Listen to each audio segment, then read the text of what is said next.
Good morning. Welcome back to Pure Backgammon. We've got another unboxing video for you today. A morning unboxing, something we've never done before. And before we get into that, do please get into the usual social media kind of rigmarole. Like, subscribe, comment below, follow us here on YouTube, and of course follow us on Instagram at Pure Backgammon. Morning unboxing. I can't lie, I'm pretty jazzed about this one.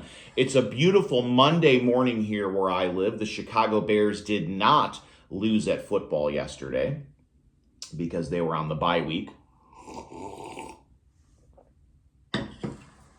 But, you know, even more important, this is America. Even more important than the Monday results of Sunday football is absolutely craven consumption and rampant, ravenous capitalism. Needing things, owning things, wanting things. It's really what keeps me going. And then unboxing those things after they've been purchased. Now, this purchase, like all purchases, has a story. And you're going to hear every single minute detail about it because that's part of this channel. It's not only what's in the box, Seven reference, great flick, David Fincher, but it's also how did the box get here? It's also how does the box make me feel? I am not actually just a rabid consumer, a collector of boards, or someone who is just snatching up, the priceless culture of the game of backgammon to hoard, in some sort of unholy, quasi-religious, cultish manner in my own home, never to share with the rest of the world ever again. I'm not like that. I'm a storyteller. And you come here not for the backgammon. You come here for the story of backgammon, capital B, capital S while we're at it. You come here for the SOB. The story of backgammon. Morning unboxing. I've done plenty of midday unboxings. I've done night unboxings, but today we're cracking it open in the morning before I have to go to my job. And we're doing this because I got this box several days ago and was very busy. Then I needed some time alone. I needed to be able to really, I need the house to be empty so I can be as loud as possible. Let's be reasonable. That's another reason why you come here for your backgammon content, for your fix. It's not only the backgammon, it's not only the storytelling, it's the passion, it's the power. It's really the raw, unfiltered emotion that bursts forth from me when I crack open a box like this that has backgammon within it. This was an auction get, and I've learned a thing or two, on previous videos, from a year or so ago or longer. I was awoken to the sad reality that if I win an auction that costs me somewhere between $8 and $12, the shipping could sometimes cost me 3 to 4 times that. So I think I get a great backgammon set for $13 and I end up getting it for, 46 or something. I've learned to kind of expect that. And this is one of those circumstances. The auction itself, I think I won all in premiums, fees, taxes. I think I spent like $12 on this with the shipping and whatnot. Interesting story there. Cost me $44. I'll just blurt that out. I used to be ashamed to admit that I spent more than $20 on a backgammon set. But nowadays, the way I have sort of my system working where I resell some sets, keep the ones that really matter to me, and really just try to sort of make my margins make sense by the end of the calendar year. I don't want to get ahead of myself, but I'm doing pretty well with that. I'm getting to a point where my 2025 collection is going to be like, maybe possibly paid for. 2024 has happened already. Last year's collection is basically like a wash on my books. Like I spent $0 net and I have like 25 backgammon sets. It's fantastic. But the funny thing about this is that the auction house didn't give me a receipt for the shipping. And I asked them and they were like, oh, well, the email, which was like the most informal email I've ever gotten. The email's a receipt. And I was like, no, the email's not a receipt. I need a receipt or like an invoice, and I almost called them unprofessional in an email. I was like, you know what? Let's not get personal. Let's just say the truth. Every single auction house I've ever dealt with has given me an invoice. And then I asked them, I'm like, you're a business, like you must have a receipt for what it cost at the post office for your books. Like you've got a receipt. Like there's got to be a way to get me some sort of formal documentation of the money I gave you to give me my backgammon set. Obviously, considering there was a $15 shipping and handling charge, a backgammon set that would be packed in, a really nice box, not like a crummy crap ass box that was obviously reused from Amazon, taped up with like grody, probably reused tape that had fingerprints, all over it. The box itself, looked like you wouldn't put it in a box that looked like it had maybe been like walked over, by like a llama or like a camel. Maybe it had been left lying around like a 3-ring circus and the elephants kind of walked over it at one time or another, or it fell off the back of the delivery truck and, was run over by a Tesla or something like that. You wouldn't do that. I mean, for the money I'm paying you that you're not even giving me a record for, and you're going to make me work extra to tell you how to run your business, you're going to at least give me a half decent box. Wrong! This is what I got. And whatever, doesn't really matter. Once again, I must point out, though, that, football does really rule everything about, the world this time of year. This is an Amazon Prime Thursday Night Football box. But I digress. Let's get into this. Last thing I'll say is that this set was described in the listing as a snazzy backgammon set. That was part of the appeal.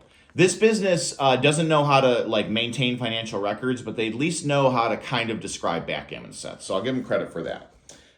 Not going to call them out by name because I'm not trying to take food out of anybody's mouth or cause drama. But like,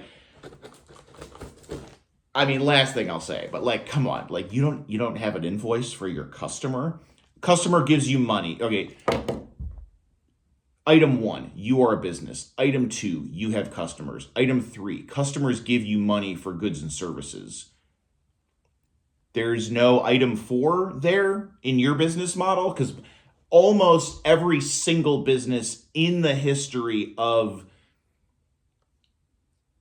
well, I don't know how long we've been doing it, but I gotta believe we've had receipts and invoices for like at least 100 years. I mean, just like make me ask you. Okay, all right, I'm over it.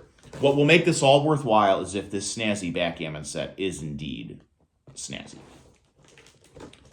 Big box, you can see that. Big set inside, one would imagine.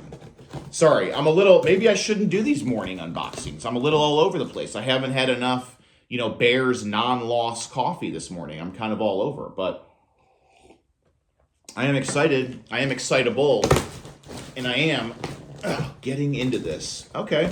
All right, I'll give them credit. It's been taped. The box has been used about 6 times already, but the tape is strong. There we go. Okay. This is the type of box you could expect if I were to send you a backgammon set that you buy off of me. I recycle boxes. And I don't charge $15 shipping and handling. Okay.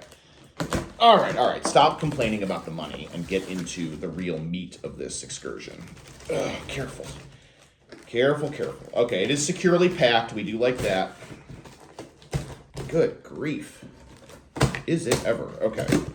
Alrighty. Let's take a look at this snazzy backgammon set. Okay, packed with some paper. This is where my money went. Oh, yeah. Okay. There we go. Classic. Pretty snazzy. Ooh, good fixtures. Yeah. Okay. Good. Oh, beautiful. Oh, dude, pretty gorgeous. Pretty good old-fashioned. This is about as classic of a backgammon set as you could possibly get. Nobody dislikes that. Crack it open. I dropped a piece. Oh, nice, dude. Okay. Dude, love these racing stripe cups. Really do love these racing stripe cups. Where'd that piece go? The brown piece? I'm going to get that back. I got him. Okay. All right, not bad, not bad. Okay. Yeah, brown pieces. All right. Yeah, I can't beat around the bush. I mean, these pieces are like chipped and jacked. They're not even chipped and cracked. They're chipped and jacked. There's no dice. There's no doubler. This set is okay. Outside actually looks fantastic. Inside looks pretty good. Least favorite color scheme of all time: brown on brown on brown. Pieces are kind of trash. Don't even know if there's 30 pieces or not. No dice, no doubler. Racing cups, 10 out of 10. Racing stripe cups, 10 out of 10. But I can't even play. This is just sort of an extra. This is not the snazzy backgammon set. This is... Ooh, yeah. Ooh, yeah, baby, yeah. Yo, this thing is so soft. I'm gonna go take a nap. Morning unboxings lead to nap time. Oh, yeah. Is this not snazzy? Is this not snazzy? I think this is snazzy. Ooh, okay, take a look, take a look. Upholstery, dude. I'm a sucker for this upholstery, dude. There's a lot of talk these days. Very well deserved, amongst friends and amongst, colleagues, contemporaries of mine in the backgammon collecting world.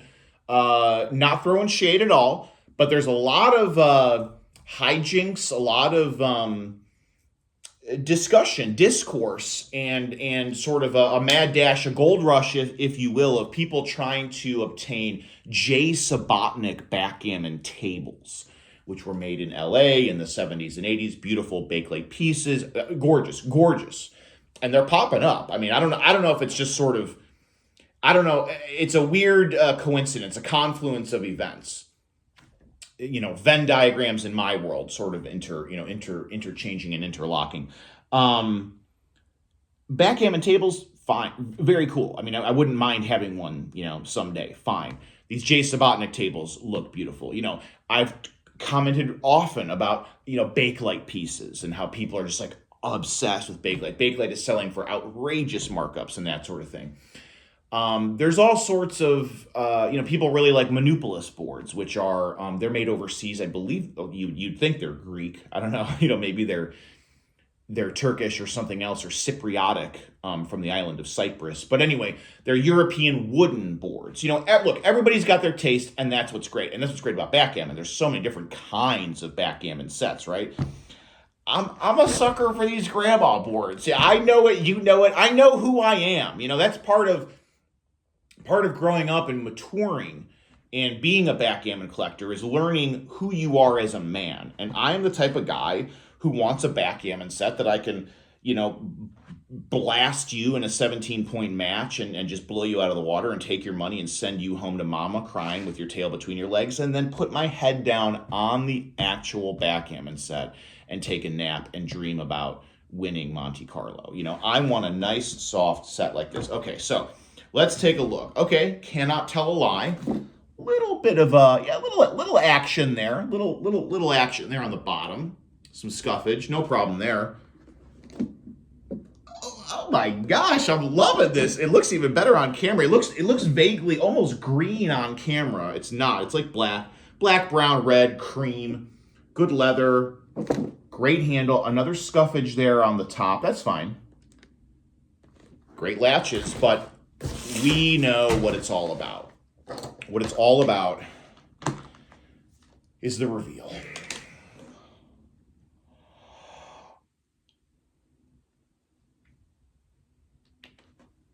Oh, yeah. Oh, yeah. Oh, yeah. Okay.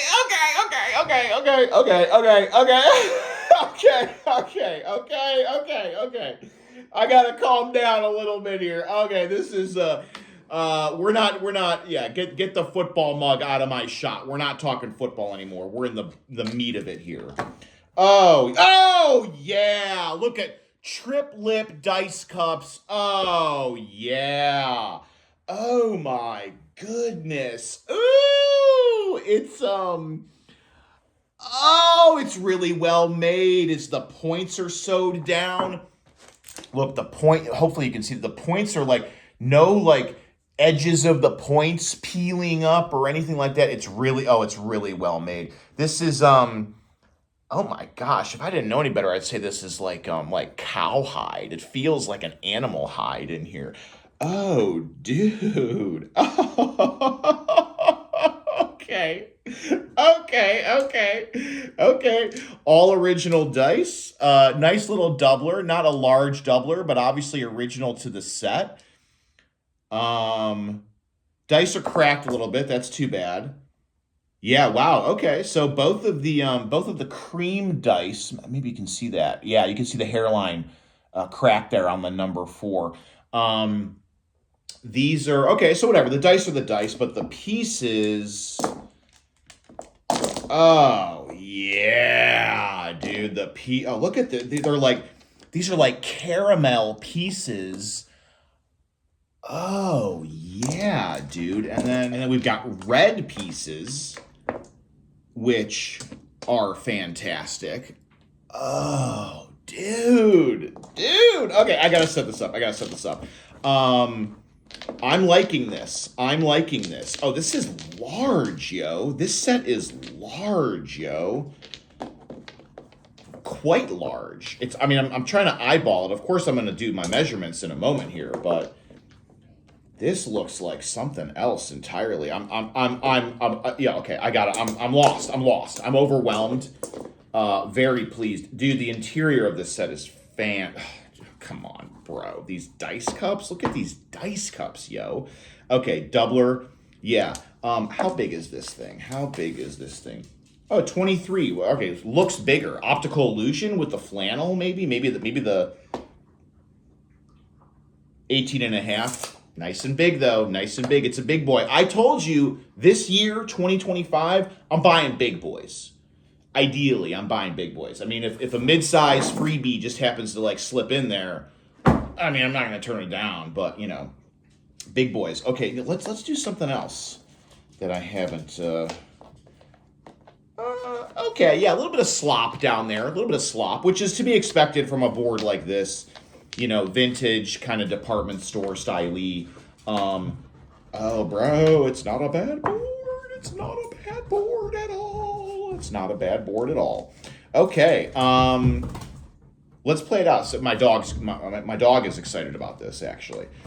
Let's do what we always do, a little 3-ply real quick, just to see how the playing goes. Nice roll on those dice. You love that. 5-3 for cream, so we all know that play.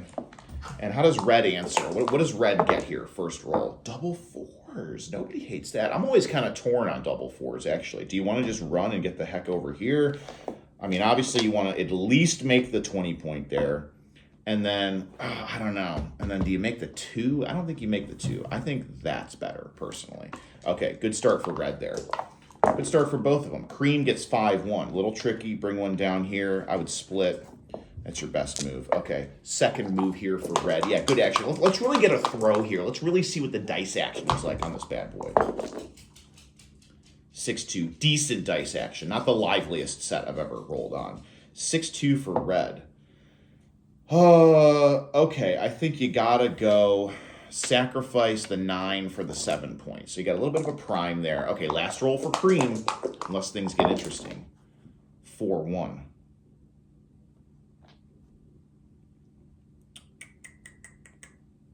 Do you make that 2 point over there? Yeah, okay. What I'm going to do is this. I'm going to go 4 and 1. Is that the right move? I don't know. But it's not about running it through the algorithms. I've talked about this at length before. It's about what do you do in the moment, especially when you're under pressure and there's somebody across the table looking right at you. And not even that. Stay down, buddy. And not only that, not only is somebody across the table, the world is watching me. Millions of people are watching me play backgammon. What do you do with the dice when millions of people are watching? That's the game. Not, ooh, what am I going to do in 3 hours after I take a weird photo with the flash on and run it through, fill in the blank, search engine and find out, by 16 decimals of some imaginary point system that was the wrong move, even though it's never the wrong move or the right move until your opponent rolls, which is what's about to happen. Okay, I digress. Double fours again for red. Holler, hit him. Actually, oh, dang. All right, you got to hit him. Why not? Just bring him down. You got a 4 prime, tons of ammo.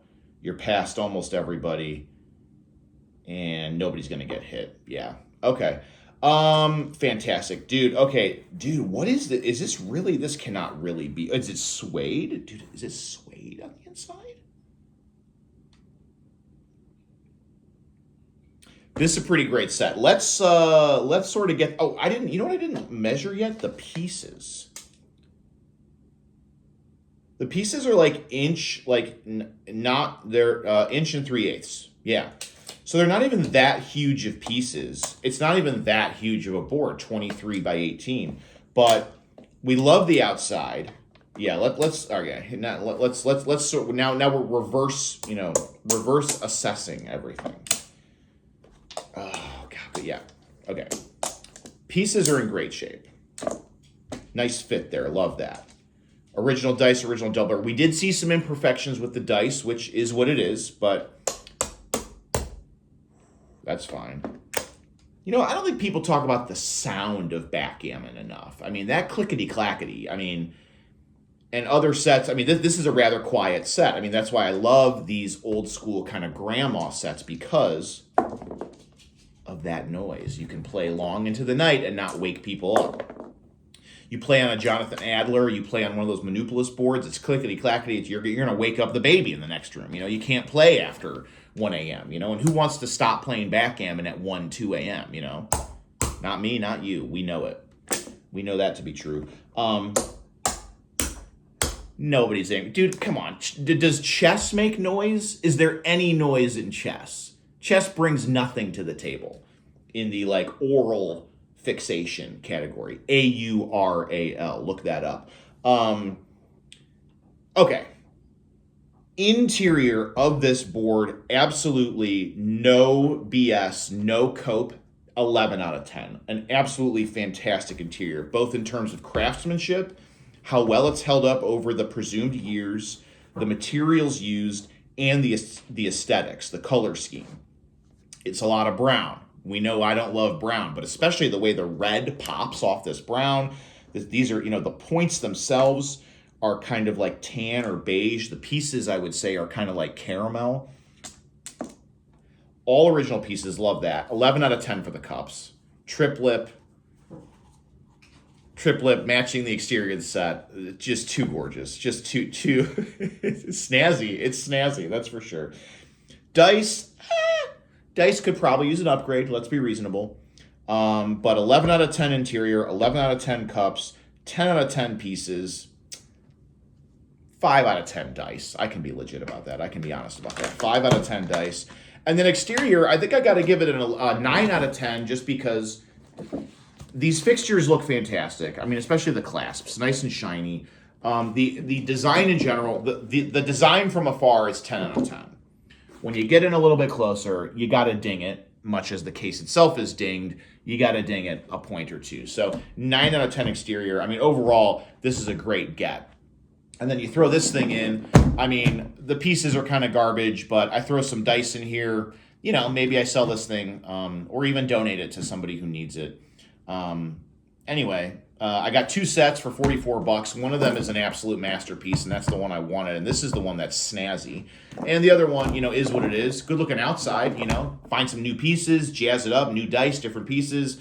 I'm really onto something. But in summation, this has been the first morning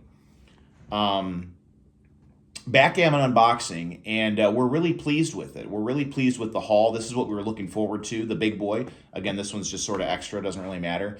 But anytime you can score, 2 sets for 44 bucks, and feel great about the purchase, and great about future action. I can't wait to bust this big boy. I can't wait to bust this big boy out at the club. Okay, it's been good. Thanks for following along with me. As always, please do like, subscribe, comment below, and follow us on YouTube and Instagram at Pure Backgammon. And until next time, it's your roll.